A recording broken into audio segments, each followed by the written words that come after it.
I came out here for the silence, a full 1,000 acres of it, thinking that after 12 years of breathing office air and answering to people who measured success in spreadsheets, inheriting my grandfather's cattle ranch, the Obsidian Ridge, would be my chance to finally hear myself think again, but man, I didn't in Oppos. To even get through the first A before the world reminded me that some people just can't in Oppos. Stand to see a man minding his own business. I just finished the 6-hour drive from the city. My truck was still ticking as it cooled down in the gravel driveway, and the smell of sagebrush and sun-baked earth was starting to settle into my lungs when I saw it. This bright neon yellow slip of paper taped right to the weathered cedar of my grandfather and Oppos' equipment barn, and I'm talking about a barn that's been standing since the Great Depression. A piece of family history that suddenly had a quote, notice of violation and quote, slapped on it for quote, unauthorized soil disturbance and quote, and in quote, aesthetic noncompliance and quote.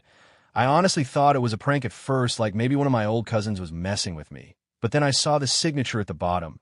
Beatrice Sterling, president of the High Plains Estates Homeowners Association, and that was the moment the peaceful silence I'd been dreaming of officially died, replaced by the low, annoying hum of a conflict I never asked for. You see, my grandfather, Silas Vance, wasn't an Oppos. Just a rancher. He was a man who believed land was a sacred trust, something you cared for so it could care for you. And he'd spent 50 years building Obsidian Ridge into a sanctuary. But as the town grew, the valley started filling up with these cookie-cutter developments where people pay $500,000 to live in houses that all look like the same shade of beige and follow rules about how tall their grass can be. High Plains Estates was the newest one, a cluster of high-end homes that had popped up right on our eastern border like a rash, and apparently Beatrice Sterling had decided that because her residents could see my barn from their second-story balconies, my lifestyle was now her problem to fix. I was still standing there, holding that yellow piece of paper and feeling the heat rise in my neck, when I heard the sound of a golf cart whirring up my private access road, and out stepped this woman who looked like she'd been professionally assembled for a country club luncheon.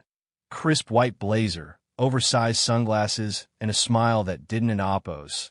Reach her eyes, more like a predator showing its teeth just to let you know they and Oppos. Resharp, end quote. You must be the Vance heir, end quote, she said, not even introducing herself, just stepping onto my porch like she owned the wood under her feet, and before I could even get end quote, hello, end quote, out, she was pointing a manicured finger at my barn, telling me that the end quote, structure end quote, was in direct violation of the community's visual harmony standards, and that since I was using the access road that connected to their main gate, I was technically subject to their oversight.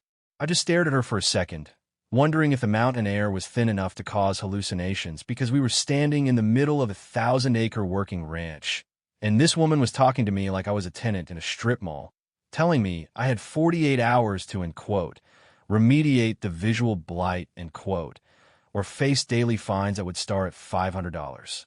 I didn't in Oppos. Argue with her then.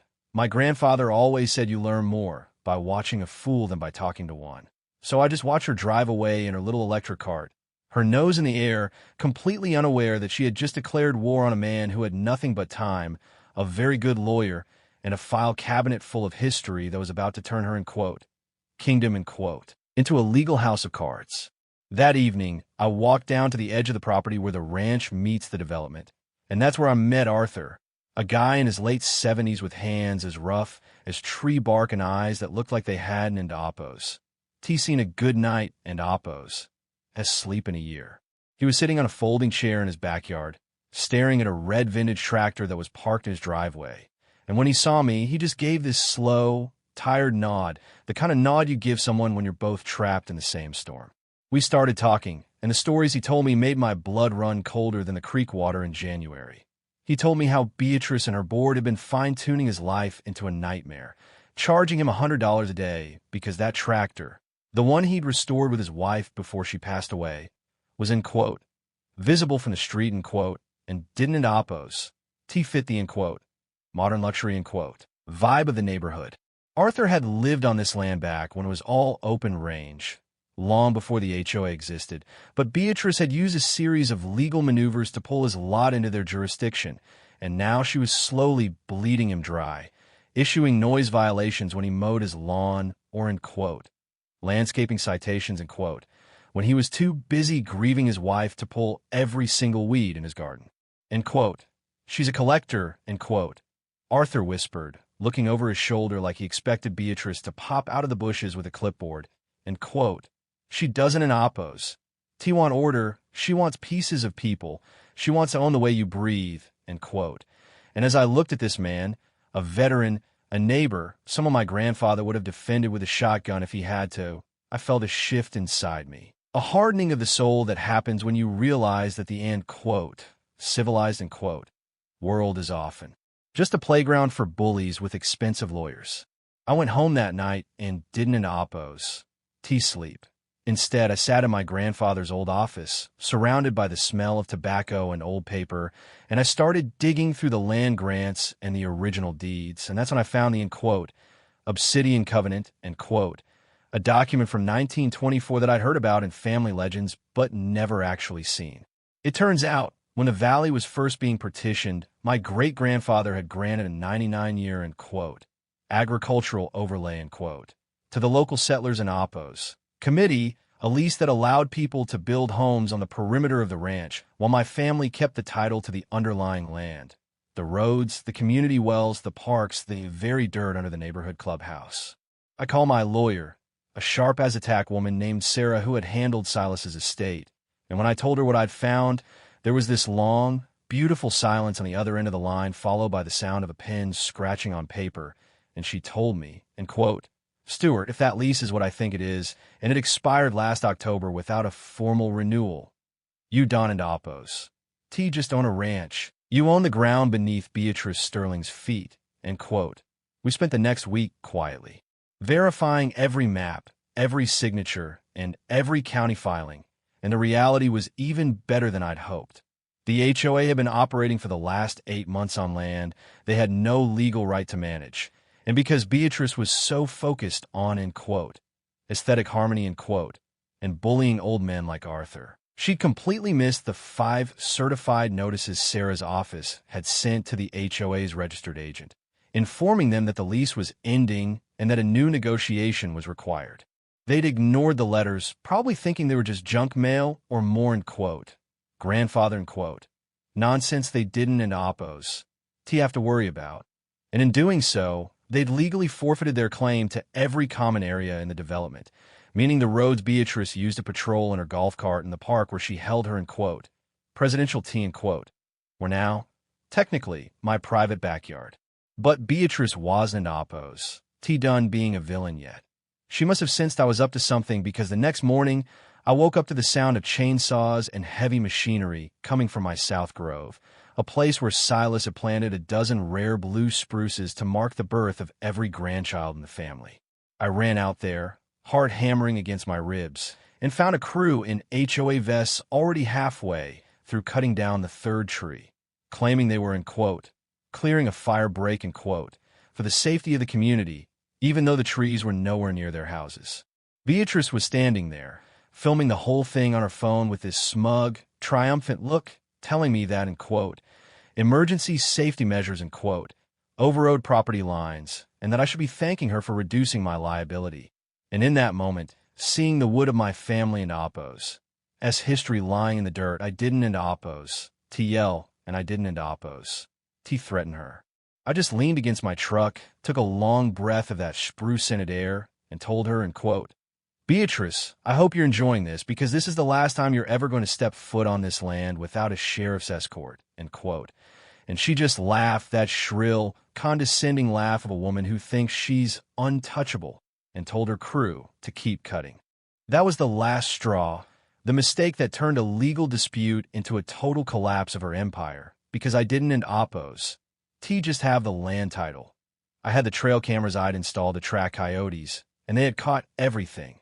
Not just the tree cutting, but a secret meeting the night before where Beatrice had instructed her, end quote, enforcement unit, end quote, to, end quote, aggressively remediate, end quote, the Vance property to, end quote, show him who's in charge, end quote.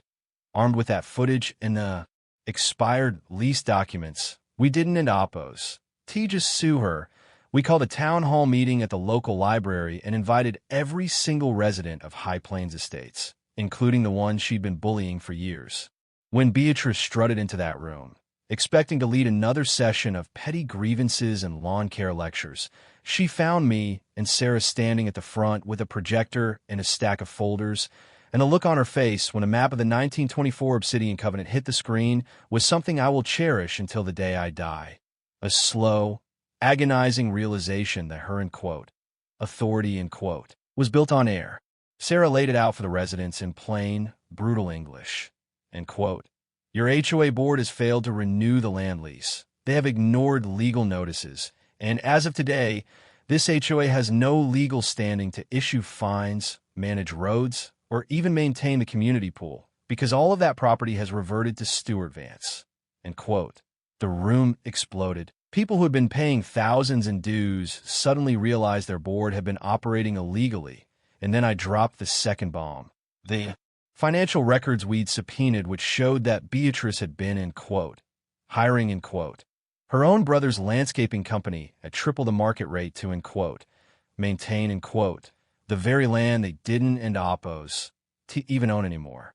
The residents turned on her like a pack of wolves, and Beatrice, stripped of her blazer and her confidence, tried to scream about, community standards, legacy, but her voice was drowned out by people demanding their money back and Arthur standing up in the back, his voice shaking with a new kind of strength, asking her exactly how much of his wife's inheritance she'd stolen in, tractor fines, The aftermath was a glorious, chaotic mess of justice. The county sheriff arrived 20 minutes later to serve Beatrice with a warrant for property destruction and criminal trespass based on the tree-cutting footage, and as they led her out in handcuffs, her pearls clashing with the steel of the restraints, she looked at me with this pure, unadulterated hatred, but I just gave her a little wave and said, Don and Appos, T. Worry, Beatrice, the soil disturbance has been remediated, and, within a month, the HOA was dissolved by a unanimous vote of the residents, and I worked out a deal with the homeowners. Not a lease, but a simple, fair maintenance agreement where they'd pay a fraction of their old dues directly into a fund to keep the roads paved and the park clean, with no board, no fines, and no, aesthetic harmony, police. I even helped Arthur move his tractor to a new, custom-built shed right on the edge of my property line where he could work on in peace, and we spent many afternoons just sitting there, drinking cold beer and watching the sunset over the ranch, enjoying a silence that was finally, truly ours. Now, Obsidian Ridge is quiet again, but it's a living quiet, a place where people look out for each other instead of looking for reasons to sue. And though the blue spruces are gone, I planted new ones in their place, knowing they'll grow tall in a valley that finally remembers what it means to be a neighbor. But here's the thing that still gets people talking around town. The part that keeps the comment sections of the local news site buzzing late into the night. After the HOA was gone, we found out that the, agricultural overlay, wasn't in Appos. The only old law on the books. And there's a rumor that because the roads were never officially dedicated to the county, they might actually be classified as, historic cattle trails, and, which would mean the residents Don and Appos just own their driveways. They might legally be required to allow my herd to pass through their cul-de-sacs twice a year during the seasonal move. I haven and Appos. Decided if I'm going to enforce that yet. And part of me thinks it's better to just let people live in peace, but then I think about Beatrice and her white blazer, and I wonder, would it be, non-compliant, of me to let 500 head of cattle take a stroll past those beige houses just to remind everyone who the land really belongs to? I'm curious what you think. Is it better to walk away once you've won and keep the peace, or do you think a little, community, reminder is exactly what a place like that needs to stay humble? Let me know in the comments if you've ever had to deal with an HOA from hell, or if you think I should just let the cows have their day in the sun. And don't forget to share this if you think justice is best served with a side of ranch life.